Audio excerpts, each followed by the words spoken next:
Okay, in this video, we'd like to learn a little bit about how to collect pre-planning data for ambulance service.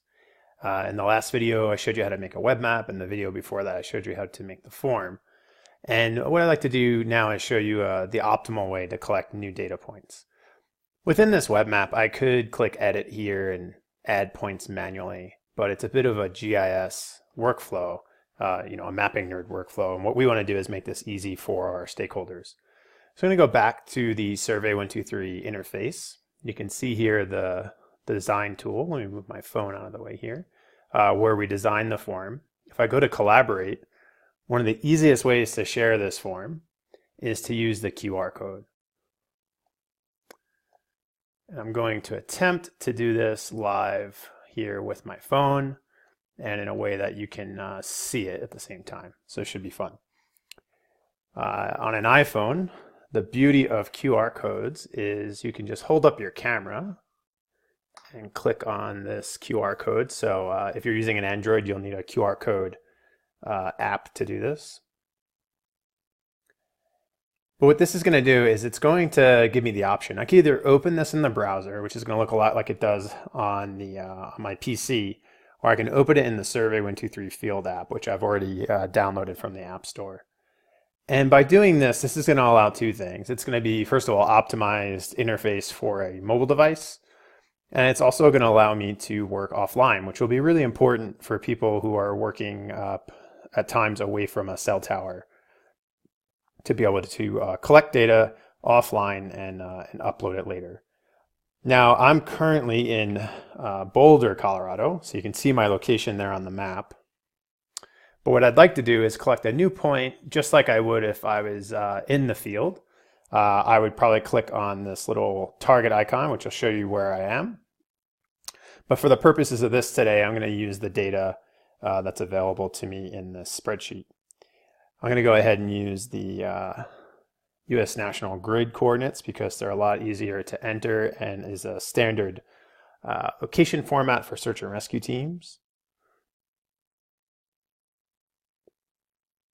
And you'll probably be able to see before I do if I make any typos, but let's go ahead and click that here.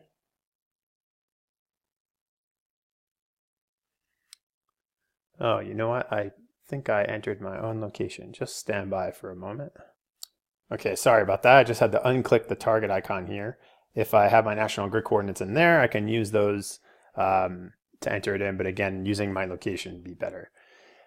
So now what I'd like to do is enter the same information the way I would in the form. So I've got my location. That was question number 1. The next thing is I'm choosing a landing zone type. There's a question in here about hazards. I'll go ahead and try voice to text.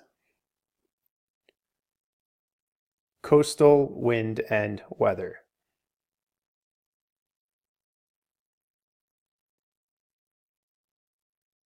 Okay, that seemed to work pretty well.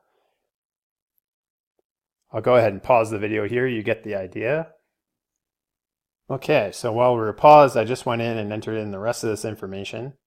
And this is my first test point, so it's looking pretty good. I won't take a photo because I'm not there, but to do that, I would just click on the little photo icon here. And one of the things I noticed in testing is that I forgot to add a field for destinations, and I'm going to show you how to fix that in just a moment. But what I'll do on my phone here is I'm going to just enter this in by clicking on the checkbox. Now, if I was working offline, I could click Send Later, but I've got a good connection now, so I'm going to go ahead and click Send Now. And what this is doing is taking all that information I just entered, and it's going to hopefully add it to the map. So if we come back here to our web map, I'm going to move my phone out of the way here. And I think they said this one was near Westport. And you can see the new landing zone added just right there and all the information that's available. So this web map is really nice. Looks like the form is going pretty well, but I forgot one question. So I'm going to go back and show you how to fix the form, even if we made a mistake. Now, ideally, we do a lot more testing before releasing this into the wild like I have. But let's go ahead and add another multi-line text question here. And it's specifically related to landing zones. And what we really want to know is destinations associated with that landing zone.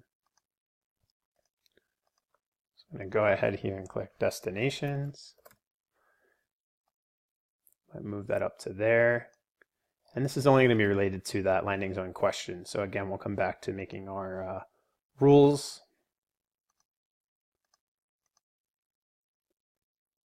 It'll be LZ destinations. I'll click save. And I'll go to click publish here. Just fix that so that my database person knows what it is I'm talking about. And I'm going to go click publish. Now this won't affect my survey in any negative way. It'll add a question to my survey. You want to be careful about the types of changes you make to existing surveys, but this one should be just fine. Okay, and just to close the loop here, I wanted to show you that I've re-downloaded my survey and it's added that question there for LZ destinations when I choose the landing zone waypoint. So it's pretty easy to rapidly prototype these forms. I think that's really important. Again, these can also be collected. It doesn't have to be using my phone. I can also collect these just using the browser. So if we were to just open this here, maybe I'd be emailing this link. It's going to ask me, I'm not going to use the app. I'm in front of a computer, so I'll just use the web page, and it'll look pretty similar and work in a very similar way. And again, it won't work offline, but it'll work really well from an office in that setting. And then I just wanted to show you what the viewer looks like. So outside of using the just the web map, we have a little analysis tab here, which is going to allow us to look at all the data we've collected and kind of summarize it using charts. It's not that interesting right now because we've just got one survey. Maybe we can come back to this later. And it's just going to tell us the types of data we've collected and summarize it in a really simple way that allows us to get some metrics on our data collection. All right, so that was just a quick video to give you an idea of how to collect data with Survey123. It's pretty easy, and especially if we add some instructions in our form here, I think just about anybody can use this with very minimal training. In our next video, I'm going to show you another mobile app that will allow us to use our web map on the go on our mobile device.